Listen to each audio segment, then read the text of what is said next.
ان پر تنقید کا حق آپ کو حاصل ہے، ان سے اختلاف کا حق آپ کو حاصل ہے. وہ حاکم مطلق نہیں ہے، وہ عامر نہیں ہے. آپ کو معلوم ہے کہ حضرت عمر پر ان کے کرتے کے اعتبار سے جو ہے وہ تنقید ہو گئی تھی.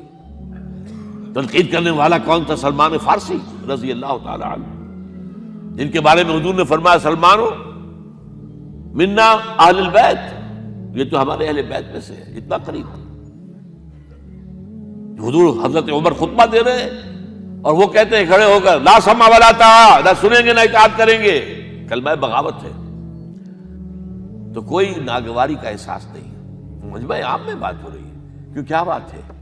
یہ جو کرتا آپ نے پہنا ہے یہ ان یمنی چادروں سے بنا ہے جو مال غنیمت میں آئی تھی، اور جتنی کا ٹکڑا جو ہے ہر مسلمان کو ملا اس سے کرتا نہیں بنتا، اور آپ ہے بھی طویل القامت، آپ کا کرتا کیسے بن گیا؟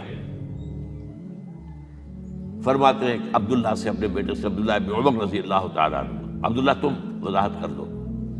وہ کھڑے ہو کے کہتے ہیں نہ میرا کرتا بن رہا تھا نہ ابا جان کا، میں نے اپنے حصے کا کپڑا ابا جان کو دیا ہے، اس سے یہ کرتا بنا. الآن نسمع ونطیع، بس اب اس کے بعد آپ فرمائیے، آپ جو کہیں گے سنیں گے اور اطاعت کریں گے. یہ متوازن نظام، نہ ڈکٹیٹریت ہے کہ کوئی بول نہیں سکتا. تم اور حاکم وقت پر تنقید کر رہے ہو اور بربرا کر رہے ہو. ایک عورت پکڑ لیتی ہے حضرت عمر کو رضی اللہ تعالیٰ عنہ. حضرت عمر نے آرڈیننس نافذ کر دیا تھا کہ اتنے سے زیادہ، اتنی رقم سے زیادہ مہر نہیں رکھا جا سکتا. کہ عمر تم کون ہوتے ہو ہمارے حق کے اوپر پابندی لگانے والے؟ جب قرآن میں ہے وَآتَيْتُمْ إِحْدَاهُنَّ قِنْطَارًا، چاہے تم نے اپنی کسی بیوی کو ڈھیروں سونا دیا ہو تب بھی طلاق کی شکل میں واپس نہیں لے سکتے. قنطار کہہ رہا ہے، آپ کون روکنے والے؟ اور حضرت عمر فرماتے ہیں آج ایک عورت نے عمر کو دین سکھایا، آرڈیننس واپس.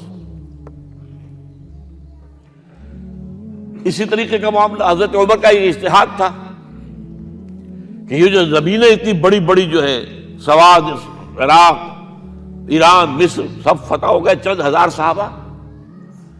اب مطالبہ یہ تھا کہ یہ مال غنیمت ہے ہمارے اندر تقسیم کر دیجیے. جیسے حضور نے غزوہ خیبر میں جو زمینیں تھیں یہودیوں کی وہ مجاہدین میں تقسیم کر دی تھی.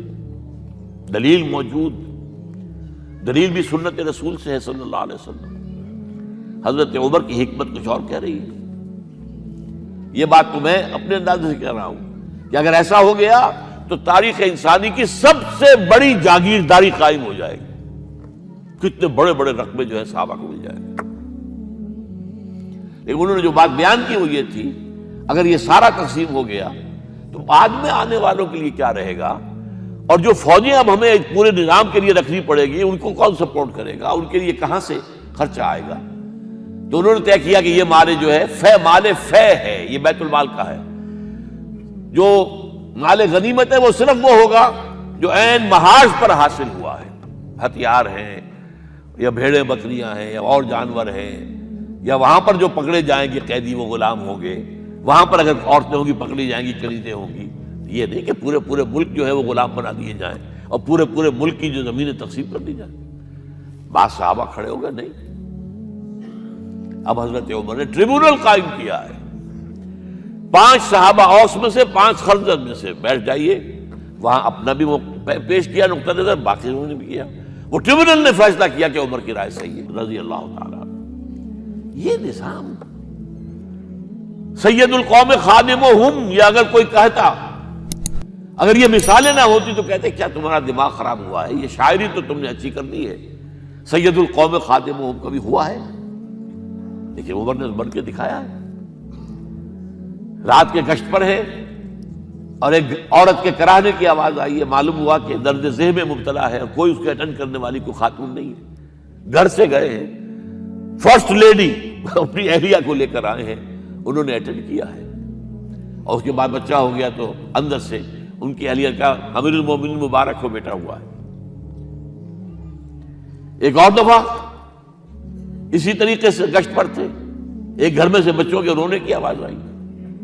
معلوم کیا کہ ایک خاتون ہے اور بچے ہیں، کھانے کو کچھ ہے نہیں. اس خاتون نے کہا میں نے یہ آگ کے اوپر جو ہے ہانڈی رکھی اس میں پانی ہے، اور بچوں کو میں بہلا رہی ہوں کہ کچھ پک رہا ہے، ٹھہرو ذرا صبر کر لو، اسی طرح سو جائیں گے بھوکے۔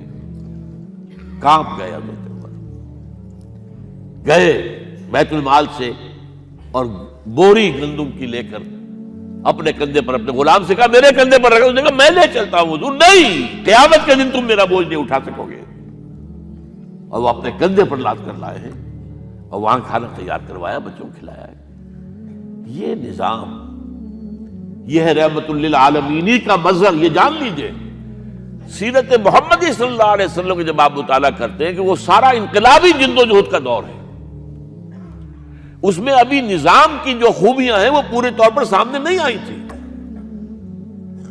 ابو بکر صدیق رضی اللہ تعالیٰ عنہ کا دور خلافت جو ہے وہ بھی کاؤنٹر ریولوشنری موومنٹس کو ختم کرنے میں صرف ہو گیا ہے، جسے انگریزی میں کہتے ہیں للی ان بلوم، نظام اسلام۔ اسلام کا نظام عدل اجتماعی جو ہے ایک کھلے ہوئے پھول کی طرح نظر آئے گا حضرت عمر رضی اللہ تعالیٰ عنہ کے دور خلافت میں۔ مساوات کا اندازہ آپ کر سکتے کوئی؟ خلیفہ وقت سفر کر رہا ہے بیت المقدس کا، کتنے کئی سو میل، میرے کم سے کم 500 میل تو ہوگا مدینے سے بیت المقدس۔ ایک اونٹنی ہے، ایک خادم ساتھ ہے، اسی اونٹنی کے اوپر راشن بھی ہے راستے کا، لہذا ایک وقت میں ایک آدمی سوار ہو سکتا ہے، دو نہیں۔ ایک منزل خلیفہ اوپر بیٹھے ہیں اور خادم آگے چل رہا ہے نکیل پکڑ کر، ایک اگلی منزل میں خادم اوپر بیٹھا ہے اور خلیفہ آگے جو ہے نکیل پکڑ کر چل رہے ہیں۔ جب آخری منزل آئی تو وہ خادم کی باری تھی اوپر بیٹھنے کی، اس نے ہاتھ جوڑ دیے کہ خدا کے لیے لوگ کیا کہیں گے، مجھے کہیں گے تمہاری یہ جرت۔ فرمایا نہیں، الدور دورک، نہیں، یہ تو حساب کا معاملہ ہے، میتھمیٹکس کا معاملہ ہے، یہ تمہاری باری ہے، بیٹھو۔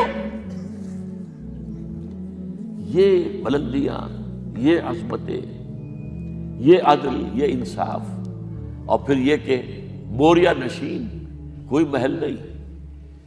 ایک آیا ایرانی مدینے میں چکر لگایا، کوئی انہیں محل نظر نہیں آیا، اسے پوچھا ہے اینا ملککم، تمہارا بادشاہ کہاں ہے؟ جواب دیا گیا لیس لنا ملک بل لنا امیر، ہمارا کوئی ملک نہیں ہے، بادشاہ نہیں ہے، ہمارا امیر ہے۔ کہاں ہے تمہارا امیر بھائی؟ وہ بیت المال کے کچھ اونٹ گم ہو گئے تھے، سب تلاش کر چکے، نہیں ملا، ہمارا خلیفہ خود گیا ہے۔ کسی کو ساتھ لے کر گیا ہوگا آئیڈینٹیفیکیشن کے لیے، تو دیکھا دوپہر ہو گئی تھی، دھوپ تیز ہو گئی تھی، حضرت عمر اپنے درے کو اپنے گردن کے نیچے رکھ کر ایک درخت کی چھاؤں میں آرام کر رہے تھے۔ نہ کوئی باڈی گارڈ ہے، نہ کوئی محافظ ہے۔